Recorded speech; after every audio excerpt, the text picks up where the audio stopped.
하나님 말씀 마태복음 3장 11절부터 17절 말씀입니다. 나는 너희로 회개하게 하기 위하여 물로 세례를 베풀었거니와 내 뒤에 오시는 이는 나보다 능력이 많으시니 나는 그의 신을 들기도 감당하지 못하겠노라.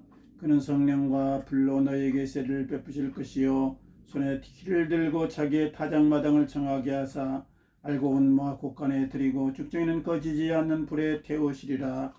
이때 예수께서 갈릴리로부터 요단강에 이르러 요한에게 세례를 받으려 하시니 요한이 말려 이르되 내가 당신에게서 세례를 받아야 할 터인데 당신이 내게로 오시나이까. 예수께서 대답하여 이르시되 이제 허락하라. 우리가 이와 같이 하여 모든 의를 이루는 것이 합당하니라 하시니 이에 요한이 허락하는지라. 예수께서 세례를 받으시고 곧 물에서 올라오실새 하늘이 열리고 하나님의 성령이 비둘기같이 내려 자기 위에 임하심을 보시더니 하늘로부터 소리가 있어 말씀하시되 이는 내 사랑하는 아들이요 내 기뻐하는 자라 하시니라. 아멘. 아멘. 네, 오늘은 이제 마태복음 3장입니다. 마태복음 3장. 그러니까 신약의 첫 책이에요. 첫 책. 네, 첫 책인데 마태복음 이제 1장, 2장은 했고 3장에 이제 무슨 내용이 있는지 우리 한번 이제 공부해 보도록 하겠습니다. 마태복음 3장에는 예수님이 어디 계시는지 그리고 또 무슨 일을 하시는지 그 두 가지를 잘 아시면 우리가 이제 예수님의 뒤를 잘 따라가고 있는 거예요. 잘 따라가고 있는 거예요. 이 말씀을 하실 때 어디서 하셨는지 무슨 뜻으로 하셨는지 그리고 그냥 성경만 계속 읽으면 우리가 이제 예수님의 그 뜻을 알지도 못하면서 읽으면은 우리가 영화를 봐도 그렇잖아요. 영화를 봐도 그게 스토리가 어떻게 전개되는지 모르고 보면 재미가 하나도 없어요. 재미가 하나도 없습니다. 그런데 스토리가 어떻게 전개되는지 알고 읽으면 재미가 있듯이 성경도 마찬가지라는 거예요. 그래서 우리가 이제 알기 위해서 공부를 하는 거니까 예수님이 어디 계시는지 무슨 일을 하시는지 왜 그렇게 말씀하셨는지 우리 한번 생각해 보도록 하겠습니다. 자, 오늘 우리 제목 한번 해보겠습니다. 예수께서 요한에게 세례를 받으려 하시니 예수께서 요한에게 세례를 받으려 하시니 예수께서 요한에게 세례를 받으려 하시니 그 말씀이 여기 나옵니다. 예수께서 요한에게 세례를 받으려 하시니 했어야 되는데 내가 그 성경 말씀에 다 있는 여기 있네. 13절에 있습니다. 15절. 아니야. 13절에 이때 예수께서 이제 그 예수께서입니다. 갈릴리로부터 요단강에 이르러 요한에게 세례를 받으려 하시니 그 뒤에 요한에게 세례를 받으려 하시니 13절에 있습니다. 예수께서 요한에게 세례를 받으려 하시니 그 말이 그 말입니다. 자, 그래서 거기에 이렇게 오늘은 예수님께서 요한에게 세례를 받으시는 것이구나. 이제 이 제목만 잘 알아가도 이제 은혜가 될 줄 믿습니다. 자, 오늘도 우리 하나님께서는 살아계십니다. 할렐루야. 그래서 우리를 지금도 보고 계시고 우리를 이렇게 살아계시는 하나님. 그리고 오늘도 하나님은 사랑이십니다. 그 사랑이신 하나님이 또 누구를 사랑하신다고요? 나를 사랑하신다는 거 아니겠어요? 나를 사랑하시는 하나님. 네, 그 사랑하시는 하나님이 오늘도 말씀을 통해서 역사하시기 때문에 우리는 또 말씀 앞에 섰습니다. 그래서 말씀을 통해서 하나님께서 우리에게 모든 어려움과 근심과 걱정과 불안과 또 시기와 질투와 또 뭐가 있겠어요? 아픔과 또 모든 세상의 문제들, 그런 모든 문제들을 내가 너희가 먼저 내 나라와 내 의를 구하면 그 모든 것을 내가 좋게 해준다고 그러셨어요. 좋게 해줬어요. 그러니까 이 공부하는 게 뭐 그냥 우리가 뭐 지식을 습득하는 게 아니라는 거예요. 하나님이 이 시간을 얼마나 기뻐하시고 그렇게 하시면 너희들이 그렇게 예배를 잘 드리면 내가 너희들의 문제를 또한 잘 해결해 줄게. 그렇게 말씀하셨잖아요. 그것 때문에 우리가 예배하는 거 아니겠어요, 더. 그러니까 우리가 하나님 우리를 다 좋은 쪽으로 하시기 위해서 그렇게 하시는 줄 믿습니다. 할렐루야. 오늘도 우리가 살아계신 하나님께 우리 찬송의 박수 한번 올리고 시작하겠습니다. 살아계신 하나님께 찬송. 네, 감사드립니다. 자, 오늘 이제 예수께서 요한에게 세례를 받으려 하시니 이제 세례를 어떻게 뭐 받으시는지, 왜 예수님이 요한에게 세례를 받으시는지, 세례는 도대체 뭔지, 그또 요한이 나와가지고 첫 마디가 뭐라고 얘기냐면 회개하라 천국이 가까워왔느니라 그렇게 또 말씀을 해요. 그 회개가 또 뭔지 그런 거에 대해서 우리 오늘 한번 배워보도록 하겠습니다. 자, 우리가 예수를 믿는 데 있어서는 예수님을 잘 알아야 되는 거예요. 예수님을 잘 알아야 되는 거예요. 모르면은 예수님 믿는 게 아니죠. 내가 예수님을 믿는데 예수님만 잘 몰라. 내가 예수님을 믿고 싶은데 예수님에 대해서 알고 싶진 않아. 그렇다면 그거는 말이 맞지가 않습니다. 어불성설입니다. 이게 앞뒤가 맞지 않습니다. 그러니까 우리가 예수님을 믿는 사람은 반드시 예수님에 대해서 목마름이 생기게 되어 있어요. 그게 법칙이에요. 법칙. 예수님에 대해서 예수님을 믿고 싶은 사람, 예수님을 믿는 사람은요, 예수님에 대해서 뭔가 이렇게 목마르게 돼 있고 궁금증이 생기는 거예요. 궁금증이. 이게 도대체 뭘까? 성경을 내가 한번 읽어보고 싶네. 하나님 말씀이 어떤지 한번 가서 들어보고 싶다. 그리고 한 번 가보고 두 번 가보고 이렇게 누구를 통해서든지 그렇게 되게 돼 있다는 거예요. 그렇지 않는 예수 믿는 건 없는 거예요. 반드시 목마름이 있게 돼 있고 궁금증이 생기게 돼 있습니다. 옛날에 저도 공부를 할 때 궁금해 뭐 그런 책도 한 권을 읽어본 적이 있는데, 하여튼 그런 과정을 반드시 예수 믿는 사람은 거친다는 거예요. 우리 부부가 과정을 거치잖아요. 그냥 하루아침에 부부가 톡 되는 게 아닙니다.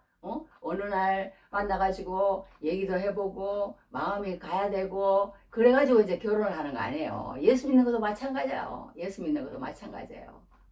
예수 믿는 것도 절차가 있다는 겁니다. 예수 믿는 것도 반드시 절차가 있습니다. 그래서 이게 우리 항상 하는 얘기지만 그런 게 있잖아요. 뭐 집사직분이나 장로직분은 바로 교회 나오자마자 그렇게는 안 주잖아요. 어떤 과정을 거쳐야 돼. 그래서 우리 성민이 이제 막내 아들이 지금 요즘 이제 엄마하고 같이 이렇게 성경 이제 읽기 이제 1도 했습니다. 1독은 하고 이제 2독째 지금 하고 있는데, 하여튼 그런 것들도 그런 과정을 거쳐야 되는 거예요. 수없는 시간을 그 아들이 보냈어요. 어릴 때부터 뭘 모르고, 엄마 아빠 목사니까 그냥 엄마는 그때는 목사는 아니었지만 하여튼 이렇게 따라다니면서 교회에 맨날 살면서 찬송을 하라고 그러면 지금도 잘하더라고. 그래가지고 그때 그 들어있는 게 있어서, 그러니까 교회를 그렇게 쉽게 그러니까 예수를 알아주는 게 아닌 것 같아요.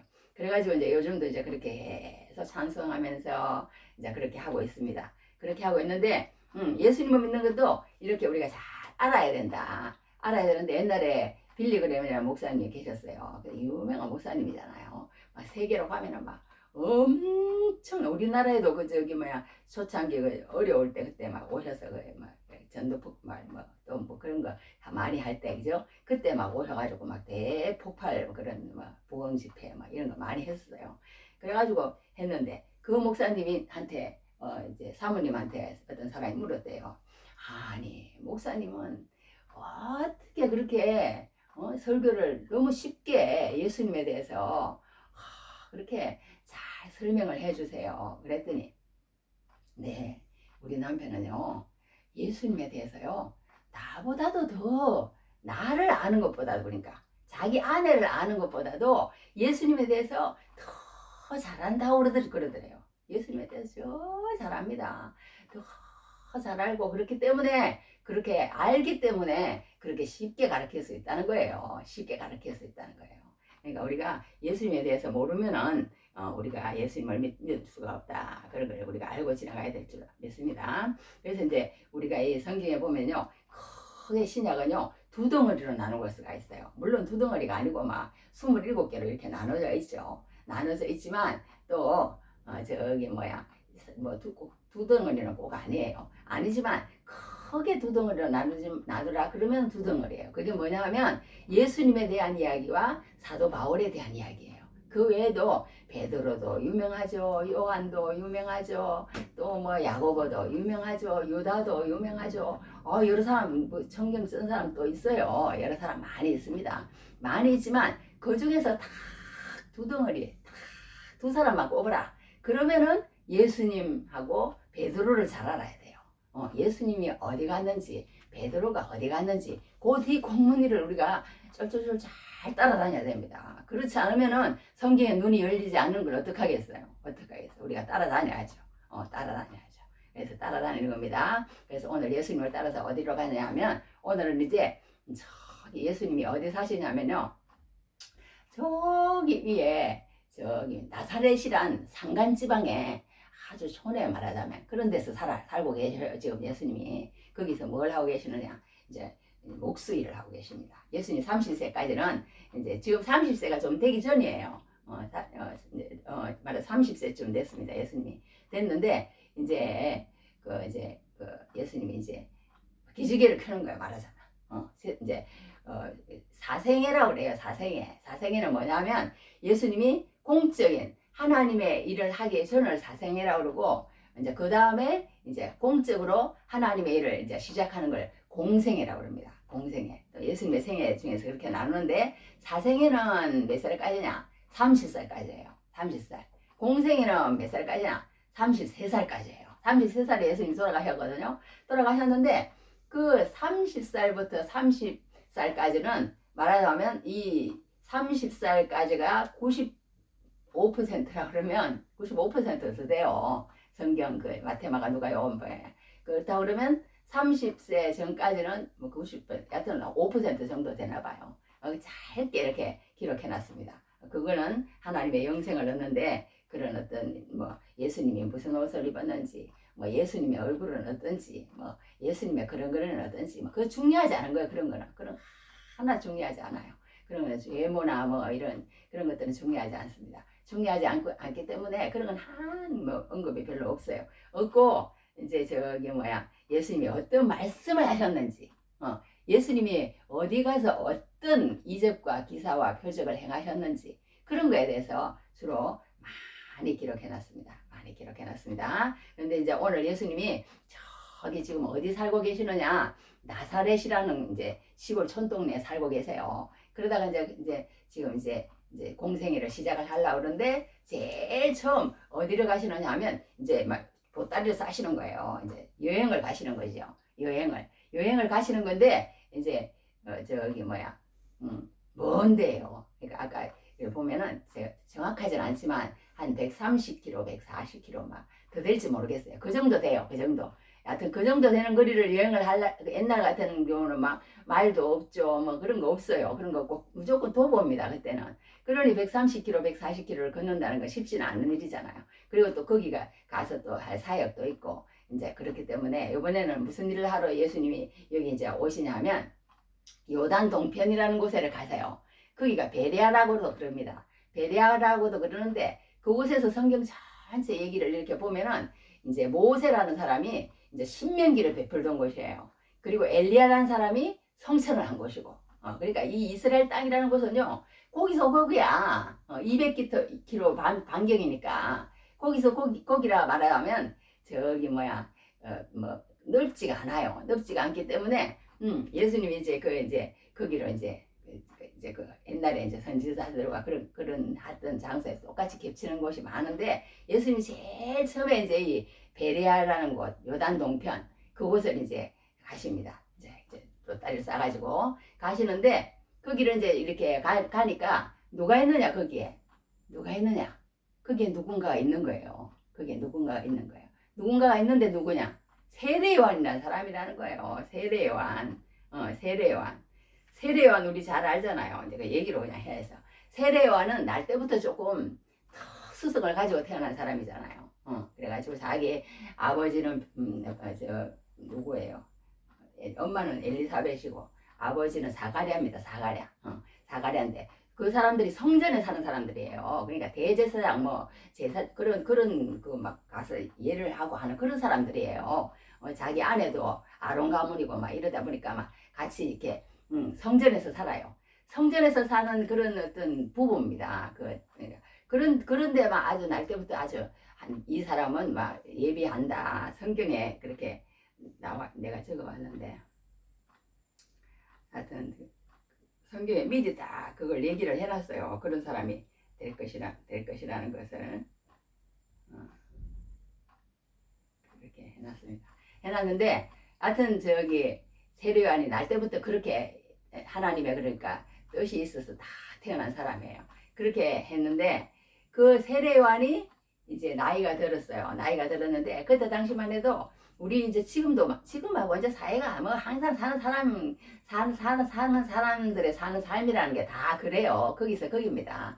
그때 당시에도 뭐 정치적으로는 아마 혼란스러워요. 혼란스러워. 뭐 로마가 그냥 식민지로 그렇게 와 있죠. 또 헤롯이라는 그 이두메 사람은 또 유대 사람도 아닌 왕이 와가지고 통치는 또 한다고 그래가지고 왕이 그냥 툭 앉아 있죠.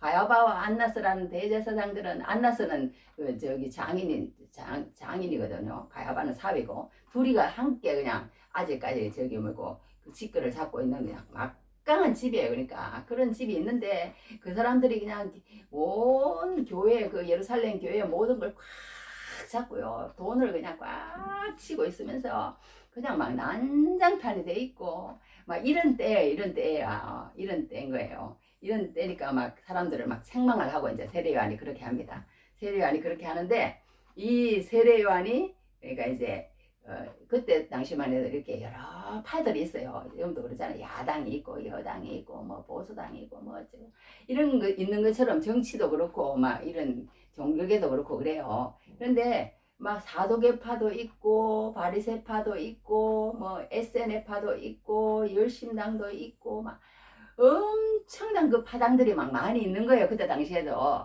많이 있는데 이제 이 사람들이 뭐 사도계파들은 말하자면 이제 막 정치 일선에서 일하는 사람들이에요. 정치 일선에서 그래가지고 막 영도 없고 부활도 없고 그냥 우리는 그냥 그런 거 안 믿어. 모세 오경만 딱 믿어. 막 이러면서 또막 으쌰으쌰 이러면서 막 정치에 그냥 붙어가지고 그냥 완전히 그냥 아부하면서 그렇게 사는 사람들이 사도계파인데 엄청난 그러니까 정치 일선에서 높은 자리에 많이 있는 그런 사람들이 사도계파입니다. 또 바리새파는 민중을 등에 업고 그렇게 하는데 인정을 받으면서 그렇게 하는데 이제 이 사람들은 그래도 그냥 세속에 살아요. 세속에 이렇게 살면서 우리는 그래도 구별된 사람이다. 그렇게 생각하면서 이렇게 사는 그런 사람입니다. 사도계파라고도 있어요. 그 사람들이 이제 예루살렘 공의회라는 그런 어떤 또 70명이 모이는 그런 그룹을 만들고 또 그렇게 하는 그런 무리들이 사도계파 바리새파예요. 예수님이 엄청 싫어했던 사람들이에요. 야단도 엄청 많이 받고 하여튼 그런 사람들인데 하여튼 틀렸어 예수님이 이러셨는데 그 중에 이제 조금 지금도 그런 것처럼 깨어있는 사람들이 이제 저기 이제 산속으로 들어가든지 아니면은 저기 들판으로 가든지 아니면 그때 당시에 이제 이스라엘 백성들은요 유대 광야로 이제 갑니다. 광야로 보통 많이 가요. 그러면 이 세례요한도 이제 그 요단 동편 광야에 가 있는 거예요. 말하자면 광야에 가서 이제 이것도 저것도 다 싫은 거야. 사도계파도 싫고 바리새파도 싫고 그래가지고 이제 광야에 가 있는 그때 이제 에스네파라는 사람들이 보통 그렇게 하고 있었어요. 광야에 가가지고 성경을 필사를 하면서 막 이렇게 에스네파 또 쿰난 공동체라는 공동체가 있었거든요. 그런 사람들이 에스네파 쿰난 공동체 이런 사람들이 이제 그 경건하게 살려고 막 몸부림치면서 사두개파도 싫고 바리새파도 싫고 술세하는 것도 싫고 막 사람들이 인정하는 것도 싫고 나는 그냥 무조건 성경 연구하면서 성경 필사하면서 막 그렇게 살 거야. 그러면서 그냥 속세를 떠나가지고 막 그렇게 가정생활도 안 한 사람도 이제 많았겠죠.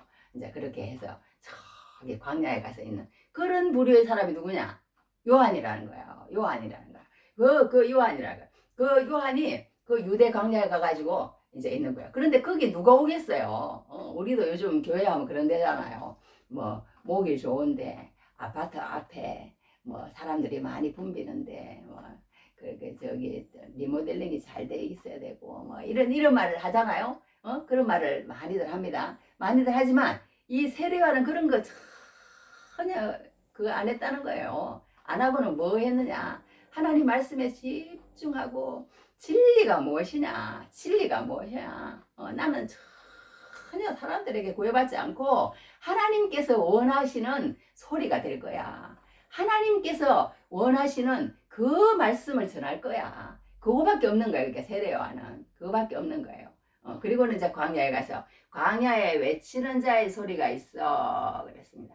이사야 40장 3절에 그러니까 신약에서 이제 구약에서 하는 그 모든 것들을 다 이제 그 얘기해 놓은 것, 얘기해 놓은 거예요. 그러니까 이 세례요한은 이 구약의 엘리야라고 그렇게 알면 됩니다. 엘리야인데 여기 이제 뭐라고 이사야 40장 33절에 뭐라고 기록이 되냐면 일어났어요. 외치는 자의 소리여 이르되 너희는 광야에서 여호와의 길을 예비하라. 사막에서 우리 하나님의 대로를 평탄하게 하라라. 이제 세례 요한에 대해서 미리 이렇게 얘기를 해놨다는 거예요. 미리 얘기를 해놨다는 거예요. 성경이 그러니까 나중에 어떤 일이 있을 것이며 어떤 사람이 나타날 것이며 그런 거에 대해서 성경이 구약에서는 많이 얘기를 해놨다는 거예요. 그렇게 해서 이제 하나님이 이제 이렇게 또 그 엘리야가 이제 이렇게 이제 끝났어요. 구약에서는 마지막 선지자가 딱 누구냐? 엘리야라는 사람이에요. 엘리야라는 사람인데 그 엘리야라는 사람 말라기 참 죄송해요. 제가 잘못했어요. 말라기라는 사람입니다. 그 말라기 선지자가 뭐라고 얘기를 했냐면 일어났어요. 말라기 4장 5절에 6절에 보라 여호와의 크고 두려운 날이 이르기 전에 내가 선지자 엘리야를 너에게 보내리니 그가 아버지의 마음을 자녀에게로 돌이키게 하고 자녀들의 마음을 그들의 아버지에게로 돌이키게 하리라. 돌이키지 아니하면 두렵건대 내가 와서 저주로 그 땅을 칠까 하노라 하시니라. 누군가 오겠다는 거예요. 엘리야를 보내겠다는 거예요. 보냈다고 그랬는데 이 엘리야가 누구냐? 세례 요한이라. 예수님도 그렇게 얘기했어요. 엘리야가 왔는데 너희들이 몰라서 그렇다. 세례 요한이다. 세례 요한을 엘리야라고 그렇게 얘기를 하는 거예요. 엘리야를 이 보내겠다고 하는 그 엘리야가 이 세례 요한이라는 거예요. 말하자면. 그렇게 성경은 얘기를 하고 있습니다. 그래서 이제 오리라고 하신 그 이제 하나님 말씀대로 이 엘리야가 와서 이제 있는데 이 엘리야가 유대 광야에서 어떻게 이 옷을 또 얘기를 해놨어요. 옷을 얘기를 했는데 뭐라고 얘기하냐면 이 요한은 낙타 트롯을 입고 허리에 가죽띠를 띠고 음식은 메뚜기와 석청이었더라. 이렇게 표현한 거예요. 그러니까 이 누구예요, 이 사람? 세례 요한은요, 굉장히 검소하게 산 사람이에요.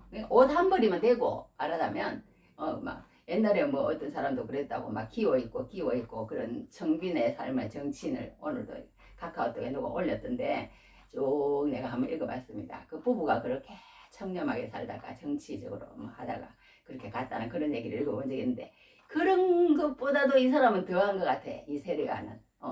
그러니까 막, 먹는 것도 이 메뚜기와 석청이라는 게 뭐 우리 하는 메뚜기 그런 게 아니고요. 무슨 뭐 떨어진 야자 열매, 무슨 종려나무 열매, 뭐 예를 들면 이런 거예요. 우리는 그냥 끄끌끄끌해서 먹지도 못하는 보리 같은 거 있잖아요. 보리 저기 타작하지도 않는 보리. 말하자면 그런 식으로 우리 같으면 먹지도 못하는 거죠.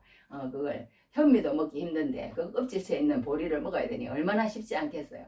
그런 식으로 살았다는 거예요. 이 광야에서 이 세례 요한이. 그러면서 하나님의 말씀 그 진리를 말하자면 사수하기 위해서라고 그럴까? 진리를 알기 위해서, 바른 진리를 전하기 위해서 산 사람이 누구냐? 세례 요한이라는 거예요. 세례 요한이라는 거예요. 그렇게 정말 이 사람은 날 때부터 정말 그거 했겠지만 이 정말 삶 자체도 너무 거룩하게 살고 그렇게 사니까 뭐라고 외치느냐면 회개하라 천국이 가까웠느니라 이렇게 외치는 거예요. 별것도 없어. 옛날에 사도 요한이 저기 에베소 교회 마지막에 저기 목회하면서 다른 말 안 했잖아요. 여러분 사랑하십시오. 거의 100세가 돼서 죽었나 몇 세가 돼서 죽었나 하여튼 엄청 늦게 죽었거든요. 사도 요한이. 세례 요한은 나중에 목 뼈져가지고 일찍 죽지만 하여튼 그렇게 했는데 그런 말 했는데도 사람들이 막 은혜를 받았다는 거 아니에요. 그만큼 사람이 인격이 되고 또 그렇게 되면은 또 그런 말도 그렇게 들리는 것 같아요. 그렇게 들리는데 이 요한이 외치는 소리가 사람 앞에 맥혀 들어가는 거예요. 맥혀 들어가는 거야. 우리가 어디 막 가보면요 음식점도 골짜기 그냥 타고 그냥 막 어디를 가가지고 막 빙빙 돌아가지고 막 가보면 저 구석 찐 곳에서 탁 처박혀 갖고 있는데 거기 사람이 바글바글해요. 들어가면 왜 그럴까요? 뭔가 달라. 뭔가 대접받고 온 기분이야. 뭔가 또 말하자면 맛이 틀려. 그렇잖아요. 그러면 찾아가거든요. 아무리 그래도 서울 막 중앙에다가 막 이렇게 탁 차려놔도 맛이 없으면 또 안 가고 그런 거하고 비슷한 것 같아요. 이 세례요한이 저 요동 논파 베레아 그런 데 가서 그렇게 광야에서 말씀을 외치는데도 막 사람들이 막 떼거리로 몰려드는 거예요. 그러니까 막 이 사두개파 바리새파들이 막 신경이 곤두서가지고 아니 쟤는 도대체 뭐야 저렇게 허름하게 옷을 입고 하는 말도 별로 없고 그러는데 웬 사람들이 저렇게 몰려 들어가가지고 아니 우리 모든 민심을 다 그냥 지가 다 차지하고 아니 저게 도대체 왜 저러는지 모르겠어 막 신경이 지금 막 바짝 곤두세어 있습니다. 사두개파 바리새파들이 그래가지고 막 지금 막 그 사람들이 이제 또 이제 요한을 말하자면 눈이라고 그렇게 표현하면 될 것 같아요. 하여튼 요한을 가서 이제 무슨 요한한테 세례를 받고 뭐 요한의 말을 듣고 그 말을 따르려고 한 게 아니고 이제 이 사람들은 지금부터 시작해서 이제 계속 요한을 이제 주시를 하는 거예요. 요한 옆에 가가지고 보는 거야. 설교는 듣지도 않고 뒤로 돌아서 가지고 자기들끼리 그냥 방해하면서 막 아이고 우리 어떻게 하면 어떻게 저 요한을 갖다가 인기를 떨어뜨릴까 말하면 이런 식이에요. 이런 식이야. 그 무리들이 계속 가는 거예요. 그 무리들이 계속 어디까지 가느냐? 어디까지 가느냐? 예수님한테도 나중에 가는 거예요. 또 예수님한테 또 인기가 가니까 또 거기 가가지고 가더니 예수님을 다 죽여버려. 예수님을 죽여버리고 나니까 어떻게 하느냐? 세례요한이 죽고 있잖아요. 세례요한이 죽으니까 그 인기가 세례요한의 그 제자들이 다 예수님한테 가는 거예요. 예수님 그 이제 저기 제자들 처음에 부를 때도 그렇거든요. 예수님한테 가니까 아 이제 이 저기 뭐야 이 사람들이 열받아가지고 이제 이 예수님을 또 이제 잡아 죽이자 이래갖고 잡아 죽인 거 아니겠어요. 잡아 죽였는데 또 이제 또 나중에 조금 그 다음날 뭐 며칠 있다 보니까 그냥 뭐 우시우시하고 또 나타나가지고 하니까 제자들이 그냥 또 골치 아프게 하는 거야. 골치 아프게. 그 누구예요? 베드로하고 사도 바울은 나중에 나오지. 하여튼 베드로하고 그 사람들 요한 이런 사람들이 나타나가지고 또 그냥 또 성질을 건드리네. 성질을 건드려. 그게 성경이에요. 그렇게 하는데 이제 지금 이제 초창기 이제 사두개파하고 바리새파의 성질을 건드리는 사람 초창기 1인자 누구냐? 세례요한이라는 거예요. 그래가지고 이제 바리새파 갖고 지금부터 이제 시작을 하는 거야. 이제 어떻게 하면 저 요한을 갖다가 내가 처리하고 없애버리고 말하자면 그렇게 할까? 근데 나중에 잘 됐잖아요. 요한이 그냥 자기 발로 그 저기 헤롯 그 저기 뭐야 그 사람의 아내를 왜 그 동생의 아내를 그렇게 치었느냐? 괜한 말을 세례요한이 왜 그런 말을 했는지 몰라.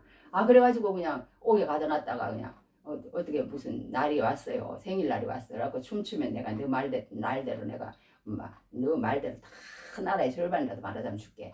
이래가지고 세례요한이 그냥 완전히 장난노름에 목 빼져가지고 쟁반에 그냥 이렇게 목이 얹어가지고 이렇게 나중에 세례요한이 비참하게 죽어요. 비참하게. 하여튼 사람 어떻게 저기 그런 일이 있을까 모르겠지만 하여튼 그렇게 세례요한이 죽습니다. 죽는데 여기서 우리가 공부를 해야 되는데 자꾸 저기 그것만 하다 마네. 하여튼 이렇게 했는데요. 세례요한이 그렇게 허리에 가죽띠를 띠고 음식은 메추기와 석정을 먹으면서 그렇게 하나님 말씀에만 말하자면 우리 지금도 이제 지금 말하자면 이 사람은요 검소주의가 넘어서 금욕주의예요. 금욕주의 얼마나 그겠으면 그렇게 금욕주의로 그렇게 하는 걸 보고 있는데 그래서 이제 성경에도 보면 뭐라 그러냐면요 그 저기 막 사람은 또 이래도 하나 읽어드릴게요. 일어났어. 마태복음 11장 18절 19절. 요한이 와서 먹지도 않고 마시지도 아니하며 이 사람은 그러니까 콜라 사이다 이런 거는 아예 안 먹는 거예요. 그런 거 맛이 뭔지도 몰라. 그렇게 사나 봐. 하여튼 그렇게 살고 먹지도 않고 마시지도 아니하며 그들이 말하기를 귀신이 우리는 당근도 갈아먹고 토마토도 갈아먹고 이러는데 이 사람은 그런 것도 안 먹는 것 같아요. 그런 거 어떻게 살았나 몰라. 하여튼 그들이 말하기를 귀신이 들렸다 하더니 인자는 와서 먹고 마시매 예수님은 또요 처음에 40일 금식 딱 하시고는요 그 외에는 또 안 하세요. 전혀 뭐 돌아가실까 그런 게 별로 없어요. 금식하셨다 안 자셨다 그런 말 이만큼도 또 없어. 이만큼도 없기도 막 어디 가서든지 그냥 막 온데 제자들을 끌고 다니면서 가가지고 잘 드시는 거야. 소고기도 먹고 돼지고기도 먹고 또 포도주도 마시고 그래서 포도주 마시다 돼 있어요. 마시매 와서 먹고 마시매 말하기를 보라 먹기를 탐하고 포도주를 즐기는 사람이요 세리와 죄인의 친구로다 하니 지혜는 그 행한 일로 인하여 옳다함을 얻느니라. 그렇게 표현을 해놨다니까요. 그러니까 예수님에게도 도전한다니까. 예수님에게도 예수님은 저렇게 하시는구나. 우리도 따라해야지. 이게 아니라 뭐 예수님에게 왜 그렇게 하느냐. 이 세례요한은 안 먹어서 문제. 또 말하자면 예수님은 먹어서 문제, 먹어서 잡수셔서 문제, 잡수셔서 문제. 하여튼 문제. 세상 사람들은 괜한 것에 관심을 가져. 그 진리에는 관심을 안 가지고. 근데 이 세례요한은 안 그랬다는 거예요. 세례요한은 그런 거는 관심도 없어. 어떻게 하면은. 그러니까 이제 이런 모습도 보여주시는 거예요. 또 하나님이 이런 모습도 보여주시는 거예요. 이런 모습도 어떤 모습을 보여주시는지 한번 보겠습니다. 자, 그래가지고 이제 막 사람들이 이렇게 나왔는데 하나님 안에서 사랑으로 살아야 됩니다. 막 이렇게 하지 않았어요. 이렇게 하지 않고 독사 이 자식들아, 누가 너의 임박한 진노를 피하라 하냐 막 그래서 큰 소리 치는 거예요. 세례요한이 우리 교회 와가지고 처음 왔는 성도한테 앉혀놓고 이 독사 이 자식아, 누가 가서 그거 고쳐. 너 지금 그렇게 행동 그렇게 하면 안 돼. 막 그런다고 그러면 교회 나올 사람 한 사람도 없을 거 아니에요. 그런데 그러지 않았다는 거예요. 예. 우리가 어떻게 하면 되겠습니까? 이랬다는 거예요. 그러니까 그 사람들이 참 착해. 왜 그렇게 할 수가 있지? 그러니까 요한이 그만큼 어떤 영성이 있고 뭔가 하는 그 모든 게 틀리다. 저 사람은 정말 우리를 사랑하는 사람이고 우리를 위하는 사람이고 우리를 앞길을 생각하는 사람이고 그런 것들이 그 사람들에게 느껴졌기 때문에 그렇게 했지 않겠어요. 여하튼 어떤 일이 있었는지 모르겠지만 여하튼 이 요한이 이 독사 이 자식들아, 너희에게 있는 임박한 진노를 피하지 않느냐 막 이렇게 하니까요. 다 그냥 막 공무원들은 어떻게 막 여하튼 다른 성경에 나와요. 너희는 가서 더 받지 말고, 여하튼 군인들은 너희들은 막 서로 좋게 하지 막 그렇게 폭력으로 그렇게 하고 그래 하지 말고, 여하튼 막 이렇게 다 각자에게 그렇게 얘기를 해요. 얘기를 하니까 알겠습니다. 말하자면 이러고 이제 돌아가거든. 이러는 거예요. 얼마나 말을 잘 듣나 몰라 사람들이. 또 이 요한의 말은 그렇게 또 이제 해갖고 하는데 막 한마디 합니다. 독사의 자식들아, 누가 너희를 가르쳐 임박한 진노를 피하려 하더냐 막 이러면서 큰 소리를 막 빵빵 치는 거 아니겠어요. 이제 그걸 갖다 이제 어떤 말을 했는지 이제 메시지 성경이라는 성경으로 한번 읽어드릴게요. 일어났습니다. 세례가 점차 이 길을 얻다 보니 많은 바리새인과 사두개인들도 세례를 체험하러 모습을 드러냈는데 이를 안 요한은 버럭 소리를 질렀다. 뱀의 자식들아, 이 강가에 슬그머니 내려와서 무엇을 하는 거냐? 너희는 뱀 가죽에 물을 좀 묻힌다고 뭐가 달라질 것 같으냐? 바꿔야 할 것은 너희 그 가죽이 아니라 너희 삶이다. 아브라함을 조상으로 내세우면 다 통할 것이라고 생각하지 마라. 아브라함의 자손인 것과는 아무 상관없는 일이다. 헌에 빠진 것이 아브라함의 자손이다. 중요한 것은 너희 삶이다. 너희 삶은 푸르게 꽃피고 있느냐? 말라 죽은 갈려라면 땔감이 되고 말 것이다. 막 이런 식으로 그러니까 외치는 거예요. 이런 식으로 외치는 거야. 다른 데서는 또 다르게 외쳤다고 되어 있는데 여기서는 그렇게 되어 있어요. 너희들 그렇게 살지 마. 너희들 가서 똑바로 살아. 똑바로 살아. 너무너무 그냥 탐욕 부리지 말고 안 받아 애들도 그렇게 받지 말고 다른 사람 그렇게 연약한 사람 그렇게 그냥 폭력으로 무력으로 그렇게 하지 말고 군인들은 말하자면 그렇게 얘기해놨어요. 그렇게 하지 말고 여하튼 그렇게 하지 말라고 성경에 막 그렇게 얘기해놓은 데도 있습니다. 얘기해놓은 데도 있는데 하여튼 어떻게 됐든 여기 요한이 그렇게 막 하고 싶은 말을 하는 거예요. 그러니까 이 하나님 말씀을 전하는 사람도 이렇게 보면 다른 사람에게 뭔가 뇌물을 받았거나 다른 사람에게 그 사람에게 기분 좋게 말할 수 있는 환경이면 안 가야 되는 것 같아. 그 사람들의 비유를 맞춰야 되고 그 사람들의 물론 그 사람들의 도움이 돼야 되겠지만 그런 말씀을 이 요한은 전하지 않은 거예요. 그 사람들에게 필요한 말씀 그런 말씀을 하나님 말씀에 입각해서 그러니까 그런 어떤 돈 같은 거 아니면은 관계 같은 거 이런 거에 전혀 이 요한은 매이지 않는 거예요. 하나님이 그 사람에게 무엇을 원하는지 그걸 그냥 정확하게 말을 해버리는 거예요. 믿든지 말든지 우리 믿거나 말거나 그런 말 하잖아요. 텔레비에서도 그렇게 이제 요한은 말을 한 거예요. 요한은 말을 한 거야.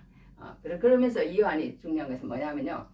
내 뒤에 누가 온다고 그래요. 내 뒤에 누가 온다. 나는 너희들에게 이렇게 물로 세례를 주는데 내 뒤에 누군가 오는데 나는 그 뒤에 오는 분의 길을 말하자면 닦아놓으러 온 사람이야. 우리 왜 옛날에 막 왕이 이렇게 오잖아요. 왕이 오고 막 요즘도 그러잖아요.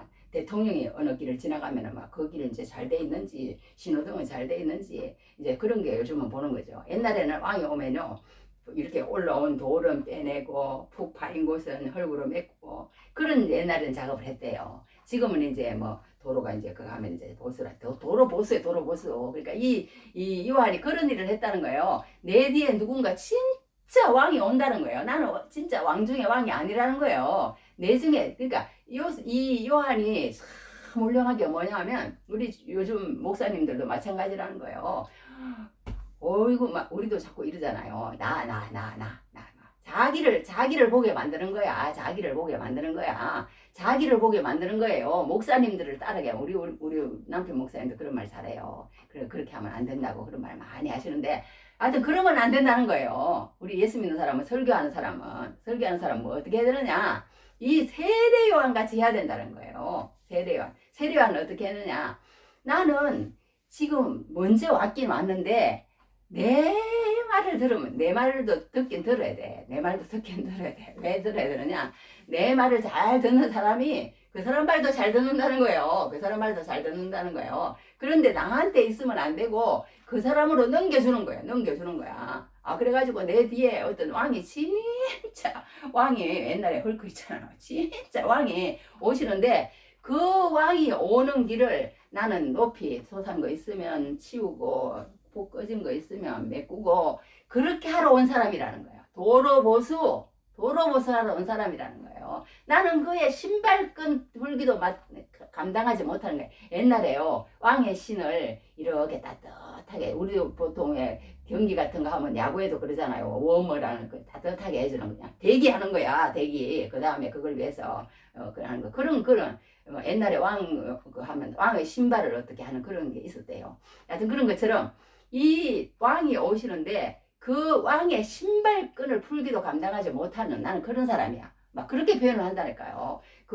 지금 오시는 이분은요, 왕 중에 왕이고 나는 그분을 위해서 이 땅에 태어났고 말하자면 우리는 이 땅에 나라와 민족을 위해서 그러면서 뭐 우리 막 이렇게 탁뭐 국기에 대한 경례 막 이런 거 옛날에 하고 그랬어요. 하고 그랬는데 하여튼 이 요한이 그렇게 말을 하는 거예요. 그렇게 말을 하는 거예요. 어떻게 저기 여기 일어났어요.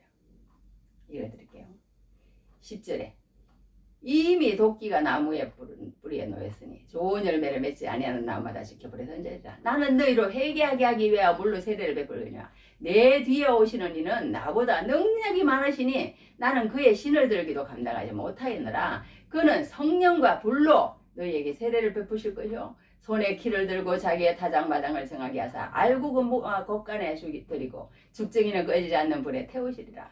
이때에 예수께서 이제 이렇게 그렇게 한다는 거예요. 이 사람은요 나중에 오면은요 너희들 다 갈라가지고 너희들 행실이 잘못됐는지 잘 됐는지 그걸 가려가지고 하나는 불에 태워버리고 하나는 알곡은 드리고 하는 그런 어떤 권세 있고 능력 있고 왕 중에 왕이고 진짜 왕, 그 왕이 지금 내 뒤에 오신다는 거예요. 그러니까 우리 설교자가 할 일은 무엇이냐? 오늘 결론이에요. 그게 뭐냐면요. 설교자가 나타나거나 그러면 안 된다는 거예요. 안 된다는 거예요. 그럼 뭐냐? 예수님에 대해서 목말라 하게 만들고 예수님에 대해서 궁금하게 만들고 그러면 그냥 100점짜리 설교라는 거예요. 100점짜리 어떻게 했든지 막 쇼를 했든지 아니면은 뭐 앞뒤가 맞지 않든지 뭐 논리적이 아니든지 막 그래 물론 논리적이면 좋겠지만 어떻게 했든 그 사람 마음 가운데 예수님에 대해서 목말라 하고 예수님에 대해서 궁금하도록 만들어주면 그건 100점짜리 설교라는 거예요. 100점짜리 설교라는 거예요. 그러면 그러니까 결론은 뭐냐? 성경을 읽도록 만들어주면 되는 거야. 성경을 뭐 일주일에 한 번 읽도록 만들어주느냐, 매일 읽도록 만들어주느냐, 그것도 그냥 그거에서 맷독 이런 게 아니고, 정말 내가 하나님에 대해서 알아봐야 되겠다. 진리에 대해서 목말라 할 수 있도록, 진리를 알지니, 진리가 너희를 자유케 하리라. 이런 말도 있잖아요. 그렇게 하도록 그 진리를 알므로 통해서 자유하는 데까지 갈 수 있도록 도와주면 그거는 진짜 완전 잘하는 설교라는 거예요. 그게 설교라는 거예요. 그렇게 우리가 알고 있어야 됩니다. 알면 됩니다. 자, 그렇게 해서 이제 왔는데 예수님이 이제 저기서 오시는 거예요. 예수님이 오시는 거야. 그러니까 그것도 예수님을 알아보는 이 세례요한도 좀 우습잖아요. 우스운 게 아니고 정말 대단하시잖아요. 대단해, 진짜 대단해. 이 세례요한. 예수님을 저기 오는데 예수님이 알아보는데 아무도 못 알아봐요. 그 사람이 예수님인지 그 사람이 뭐 이 세상에 세상죄를 지고 가는 하나님의 어린 양이로다. 그렇게 말을 한다니까요. 세례요한이. 아유, 이 보통이 아니에요. 이게 세례요한이. 그러니까 저기 다른 사람들은 뭐 저기 오는 사람이 예수님인지 저기 오는 사람이 능력이 있는지 저기 오는 사람이 내가 그 사람을 위해서 태어났는지 사명이 없고 소명이 없는 거예요. 다른 사람들은 소명이 없는데 이 요한은 뭐가 있느냐, 자기가 왜 이 땅에 태어났는지 무슨 말을 해야 되는지 아는 사람. 이 사람의 행복이 어떻겠어요. 우리가 이렇게 살아야 된다는 거예요. 이 세상에. 그래야 살맛이 나고 그래야 우리가 사는 그 의미가 있다는 거예요. 그래서 이제 이 세례요한이 그러는 거예요. 저기 예수님이 오시니까 그러니까 오시는 거야. 그러니까 예수님이 와가지고 뭐라고 얘기를 하냐면 나에게 세례를 달라고 그런 거예요. 그러니까 요한이 뭐라고 하냐면 아유, 예수님 어떻게 내가 예수님한테 세례를 받아야죠. 그것도 또 이제 예수님을 알아보는 거야. 예수님을 알아보는 거야. 예수님을 모르면 그냥 저 군중 중에 있는 한 사람인 줄 아는 거예요. 한 사람인 줄 아는 거야. 근데 예수님을 알아보니까 아이고 어떻게 내가 예수님의 저기 한테 세례를 내가 줍니까? 저기 막 그러니까 저기 서리안들 바리새인들 막 독사의 자식들아 이러더니 막 예수님이 오니까 그냥 막 꼼짝 마라 이러더니 내가 어떻게 예수님한테 세례를 받습니까? 예수님한테 저기 세례를 참 줍니까? 내가 세례를 받아야지요. 그렇게 얘기하는 거예요. 얘기하니까 예수님이 뭐라고 말씀을 하시냐면 그래 맞다. 그래 내가 너한테 세례를 줄게. 이제 지금부터는 내가 할게. 이러지 않았어요. 이랬어요. 15절에 예수께서 대답하여 이르시되 이제 허락하라. 우리가 이와 같이 하여 모든 의를 이루는 것이 합당하니라. 모든 의를 이루는 것이 합당하니라. 이렇게 말씀하셨어요. 그러니까 하나님의 의를 이루는 그런 단계가 2단계라는 거예요. 예수님께서. 여기 이제 좋은 글이 하나 있어서 내가 하나 읽어드릴게요. 이 박완서라는 작가, 우리 돼지를 쓴 그 작가 알잖아요. 그 작가도 이제 예수님을 조금 이제 관심 있어 하고 좀 흥미 있어 하고 좀 진리에 대해서 마지막에 목말라 하고 그렇게 돌아가셨나 봐. 돌아가셨는데 이 작가가 이런 얘기를 했어요. 옳고도 아름다운 당신.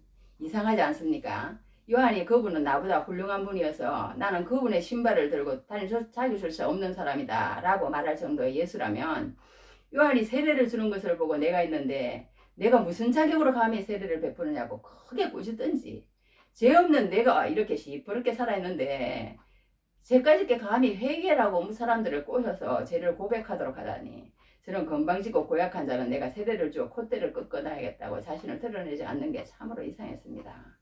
이상할 밖에요. 우리는 동네 유지만 돼도 벌써 사무소에 가면 줄 서서 기다리는 대신 누군가가 굽실대며 남보다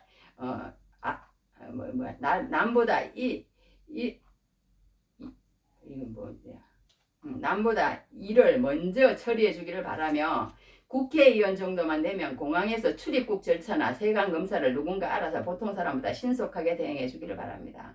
우리는 누구나 티를 내기 위해, 남이 알아주는 것을 즐기기 위해 성공을 꿈꾸다가 해서 가언이 아닙니다. 하나님의 아들쯤 되는데도 티를 안 낸다는 건 말도 안 됩니다. 이제야 알겠습니다. 어떤 계층의 사람과도 입장을 바꿀 수 있는 능력이야말로 하나님의 아들만이 할 수 있는 일이라는 것을 이렇게 이 사람도 표현을 해놨어요. 이 사람도 나중에 예수를 믿고 돌아가셨나 봐. 그러니까 이상한 거야. 그러니까 예수님은 우리 이런 죄인의 자리에 자기가 서신 거예요. 그러니까 그래야만이 그 죄를 대속할 수 있기 때문에 죄인으로 그래야만이 이 세상에 죄의 몸을 입고 오셨잖아요. 죄는 없지만 죄인처럼 오신 거예요. 죄인처럼 그 자리에 서신 거예요. 말하자면 그것처럼 이 세례도 마찬가지라는 거예요. 이 죄인이 서는 자리가 세례받는 자리거든요. 말하자면 그런데 예수님은 죄인이 아니면서 그 자리에 서서 그들의 모든 것들을 담당하실 이제 지금 어떤 그런 그게 되어 있다는 그런 어떤 제스처를 하신 거예요. 제스처를 하신 거예요. 그래서 그렇게 했다. 그러니까 예수님은 그런 어떤 우리 성경에 다 그거 얘기하는 거 아니에요. 우리가 죄인이다. 우리는 노예다. 우리는 완전히 그냥 저기 그냥 절대 풀려나올 수 없는 노예다고 성경은 그렇게 얘기를 하고 있어요. 그런데 그 노예 자리에 누구예요? 예수님이 딱 내 자리에 가서 서시는 거예요. 노예 자리에 가서 서시면서 내가 이만한 노예의 값을 지불하겠다. 이 노예 값이 얼마에 그 노예 값을 주면은 옛날에 노예가 이게 풀어주면 자유인이 된대요. 그러니까 이제 노예가 예를 들어서 이제 요즘 돈으로 1억이다 그러면 예수님이 1억을 그 주인에게 주는 거예요. 예수님이 1억을 주인에게 주면서 자기는 그 노예 자리에 가서 그게 되어가지고 그 노예를 자유인으로 되게 해주는 거예요. 자유인으로 되게 해주는 거예요. 그런 자리가 그러지. 그러니까 오늘도 이게 예수님은 죄인이 아니기 때문에 세례를 받을 필요가 없는 거예요. 세례를 받을 필요가 없는데 그 자리에서 세례를 받으신다는 거. 그걸 우리가 오늘 여기 볼 수가 있습니다. 이제 조금만 더 하면 다 해요. 이제 그런데 그때 무슨 일이 일어났냐면 이상한 광경이 막 일어나는 거예요.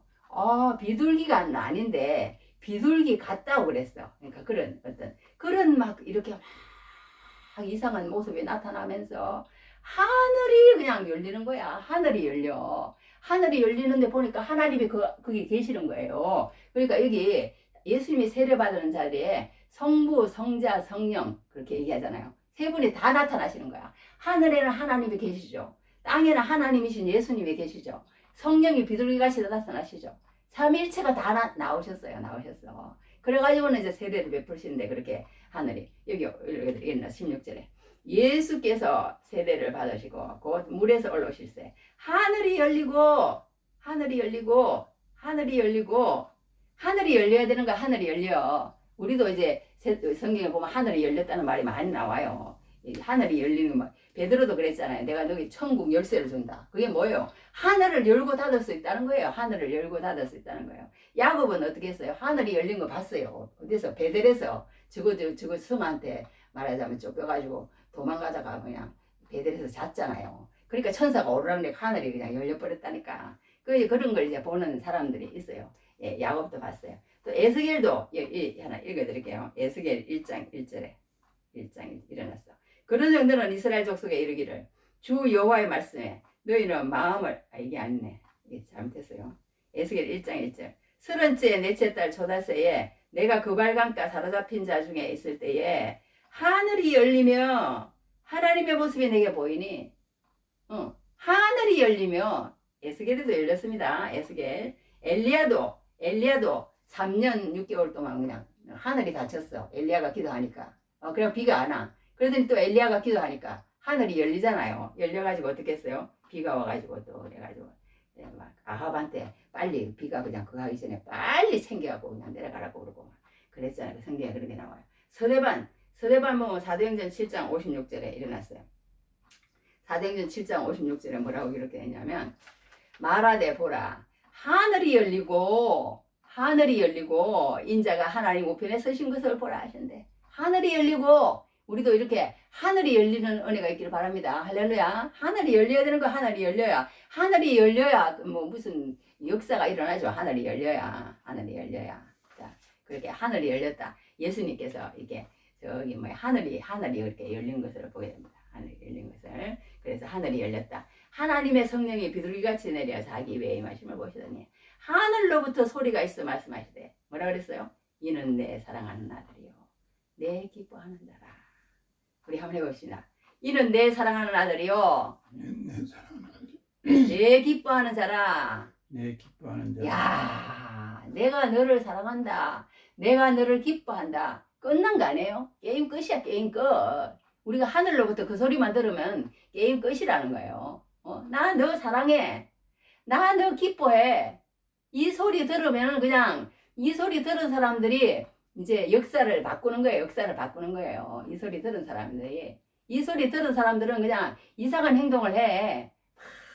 아프리카로 가고 막 케냐 아프리카 하여튼 가고 막 이상한 어디로 가고 막 그리고 막 자기 거기에서도 맨날 예수만 얘기하는 거야. 하늘이 열리고 말하자면 너는 내 사랑하는 아들이여 내 기뻐하는 자라. 하늘이 열리고 하나님의 음성을 들은 사람.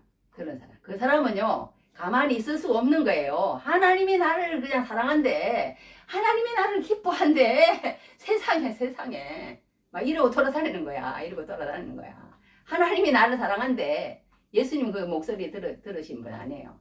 하나님, 내가 너를 사랑한다. 내가 너를 기뻐한다. 하나님의 음성이에요. 그러니까 이 세상에 살면서요, 우리가 세상에는요, 엄청난 말들이 많아요. 소리들이 많습니다. 막 화장실에 가면 막 누가 막 화장실 뚜껑을 이렇게 살짝 닦아 얹는데 막 그냥 막 하고는 막 어휴 하나님 막 이러는 거에 말하자면 막 이 세상에는 막 걸어가다 보면 막 사람들이 막 욕하는 소리 막 이상한 소리 그런 소리 들려요. 그런 소리 들리는데 여하튼 하늘이 열리고 우리가 이 하나님이 네 사랑하는 아들이다 내 기뻐하는 자다 이 소리를 들어야 될 줄 믿습니다. 할렐루야. 이 소리를 들어야 돼요. 이 소리를 들어야 돼. 그런 소리만 듣고 있으면 저기 피 흘려 막 상처가 나고 막 피 흘리고 막 아파. 근데 하나님의 이 소리는 그 모든 상처를 치유하는 소리 아니에요. 모든 상처를 치유하는 소리 아니에요. 그러니까 이게 한 사람에게라도 우리가 이렇게 사랑받으면요. 하나님의 사랑을 받고 나면 세상의 사랑이 아무것도 아니라는 걸 느껴지게 되었다는 거예요. 옛날에 할머니, 할아버지들이 이제 손자들한테 그러잖아요. 나는 너를 갖다가 제일 사랑해. 너는 막 이 세상에서 최고로 멋있어. 그러니까 애들이 막 어떻게 막 힘빨을 주고 이러니까 우리 할머니가 나를 제일 사랑하고 제일 멋있다고 그러는데 뭐 막 그리고 그거 가지고 저기 막 기가 막 펄펄 살아서 살더래 손자가 말하자면 자기 엄마 아빠 없는데도 이렇게 이 세상에는요 진짜로 그 할머니 그러니까 할머니는 그 손자를 진짜 사랑하는 거예요. 진짜 그게 그 손자가 이제 느껴지는 거야 아는 거야. 그러니까 이제 막 어깨를 탁 펴고 막 당당하게 막 사람들이 막 무슨 얘기를 하더라도 굳건하게 살아내더라는 그런 얘기를 들어본 적이 있습니다. 그러니까 우리가 이 땅에 살면서 정말 너는 내 사랑하는 아들이도 내 기뻐하는 자라는 이 소리 듣는다면 무슨 그게 그거 할 게 있겠어요. 무슨 그거 할 게 있어요. 그래서 이제 오늘은 여기서 이제 하면 또 너무 길어져서 안 되겠으니까 자 이거 하나만 더 읽어드려야 돼요. 2022년 7월 10일 날 이제 한 말인데요. 어떤 선교사님이 한 말이에요. 이 선교사님은 이름이 이원철 선교사입니다. 옛날에 내가 아는 그 대위 아저씨 경심도에 그 사람이 아마 이원철 그랬던 것 같아. 여하튼 그 이름이 똑같더라고. 근데 남가주 동양 성결교회 말씀을 전했답니다. 바송 선교사님인데 돌아가신 선교사님의 일대기를 이제 이렇게 영상으로 지금도 막 돌아다니더라고. 영상으로 이렇게 저기 돌아다녔는데 이분이 이원철 선교사님이 중학교 선생님이 했답니다. 한국에서 중학교 선생님을 했는데 이제 다 그만두고 아프리카 선교사로 간 거예요. 몇 번의 암투병을 했답니다. 다시 아프리카로 또 가가지고 사망을 했는데 2021년부터 7번의 수술실에 들어갔다 왔대요. 암이 목에도 생기고 배에도 생기고 또 목에도 생기고 여하튼 이렇게 했는데 2022년 7월 10일 날 그거 보니까 영상에 보니까요 막 삐쩍 말라 있는 게 벌써 암투병 그런 환자 같아. 그 사람이 케냐 나이로비 한인교회 예배 중에 이런 간증을 하는 걸 유튜브에 돌아다니길래 적어봤습니다. 지금은 도로가 포장이 되었지만 그때 당시에는 이시올로부터 보엘레까지 이게 무슨 그건지 모르겠지만 500km가 비포장이었다. 그곳에 한 분 계시는 선교사님이 저에게 물으시더라고요. 이곳에 오면 무슨 사역을 하겠습니까? 기독교 학교를 하겠습니다. 이번에 눈에 눈물이 그래 썽글썽하는 거예요. 사역자를 보내달라고 10년이 넘게 기도했는데 이제 하나님께서 당신을 우리에게 보내셨다. 하나님은 미쳤어. 이것도 또 예수 안 믿는 사람한테는 또 문제가 되나. 여하튼 이원철 선교사님이 울면서 이런 말을 해요. 하나님은 미쳤어. 하나님 미쳤어. 어떻게 나같이 더러운 죄인을 위해서 당신의 사랑하고 모든 것 대신한 당신의 사랑하는 아들을 세상에 보내시고 십자가에 못 박이신다는 겁니까? 그곳에 있으면서 제가 2011년부터 7번 수술실에 들어갔습니다. 암이 목에 생겼고 배에 생겼고 다시 또 목에 생겼습니다. 그런 상황에서도 한 번도 하나님을 원망한 적이 없다. 나를 죄악 가운데서 구원하시기 위해서 그런 아들을 주셨는데 나를 죄악 가운데서 구원하시기 위해서 그런 아들을 주셨는데 이게 단 한 줄이지만 그것이 정말로 이게 생활 가운데 이게 믿음으로 다가와서 예수를 믿는 사람이 돼버리면요 이런 행동을 한다는 거예요. 이게 어떻게 느껴지냐의 문제에 따라서 이게 생활을 어떻게 하느냐, 행동을 어떻게 하느냐가 나온다니까. 그러니까 가짜들은 이렇게 영향력을 미치지 못해요. 가짜들은 말씀을 해도 또 말하자면 생활을 해도 영향력을 미치지 못합니다. 그러나 이런 진짜 하나님 나를 죄악 가운데서 구원하시기 위하여 그 아들을 주셨는데 성경에도 그런 말씀 있잖아요. 자기 아들을 주시니가 어찌 그 아들과 함께 우리에게서 모든 것을 주시지 아니하시겠느냐. 로마서 8장 그런 말씀이 있거든요. 그런 것들이 그러니까 이 선교사님은 이게 그냥 그 삶 가운데 피부로 그냥 체득이 된 거예요. 체득이 된 거야. 우리 예수 믿는 사람은 그게 중요한 거예요. 그러니까 우리가 뭐 예수님이 나를 위해서 십자가에 못 박혀 돌아가시고 막 그런 것들이 그냥 알면서 끝이는 게 아니라 이렇게 돼버리면 체득이 되면 내가 이까지 병 때문에 어떻게 기뻐하지 않을 수가 있겠는가. 하나님의 그 사랑으로 저를 사랑해 주셨어요. 사랑해 주셨어요. 내가 이까지 병 때문에 어떻게 기뻐하지 않을 수가 있겠는가. 이까지 병 때문에 세상에 이렇게 말할 수 있는 힘이 어디서 나오겠어요? 어디서 나오겠어요? 예수님이 정말 나를 위해서 돌아가시다 그러면 이런 데까지 갈 수가 있는 거예요. 그러니까. 그런데 우리는 그냥 조그만 그런 불평하고 원망하고 이러는데 이런 믿음까지 우리가 가야 할 줄 믿습니다. 할렐루야. 그래가지고 이제 하나님이 그 사랑으로 저를 사랑해 주셨어요. 그렇게 이제 앞에 나와서 삐쩍 말라가지고 이제 한마디 하고 들어가는 그런 영상을 제가 봤습니다. 그런데 딸하고 아들이 하나씩 있는데 딸은 한국에서 대학을 마치고 미국 유학을 가가지고 헝가리 선교사로 지금 살고 있답니다. 아들은 케냐 선교지에서 삶을 보내고 있답니다. 하여튼 이렇게 자기 자식들이 그렇게 하는 거 보면 더 이렇게 그런 것 같아요. 자식들은 목사나 만드는 보면 뭐 그런다고 그런 말 들었는데 우리는 참 그게 쉽지 우리가 증명하는지는 모르겠지만 가짜는 아니지만 하여튼 이렇게 약하다는 거예요. 약하다는 거예요. 그렇게 해서 다 선교사로 물론 사는 건 아니겠지만 우리 마음 자세가 그렇게 돼야 될 줄 믿습니다. 할렐루야. 그러니까 우리가 여기서 오늘 배울 것은 무엇이냐면 참 우리가 하나님 앞에 이렇게 얼마나 정말 잘 살았는가. 참 우리가 진짜 예수 그리스도의 그 십자가 그 십자가를 우리가 정말 깨달은 사람이냐. 그리고 그 십자가의 사랑을 실천하면서 다른 사람에게 영향력 있는 사람으로서 그렇게 살아가고 있는지 한번 생각해 봐야 할 그런 말씀이었던 것 같습니다. 할렐루야. 그래서 우리가 정말 하나님 앞에서 회개하고 하나님 앞에 바로 서는 귀한 그런 또 세례요한과 같은 사역을 잘 감당하시는 귀한 은혜가 넘치기를 주님 이름으로 축복합니다.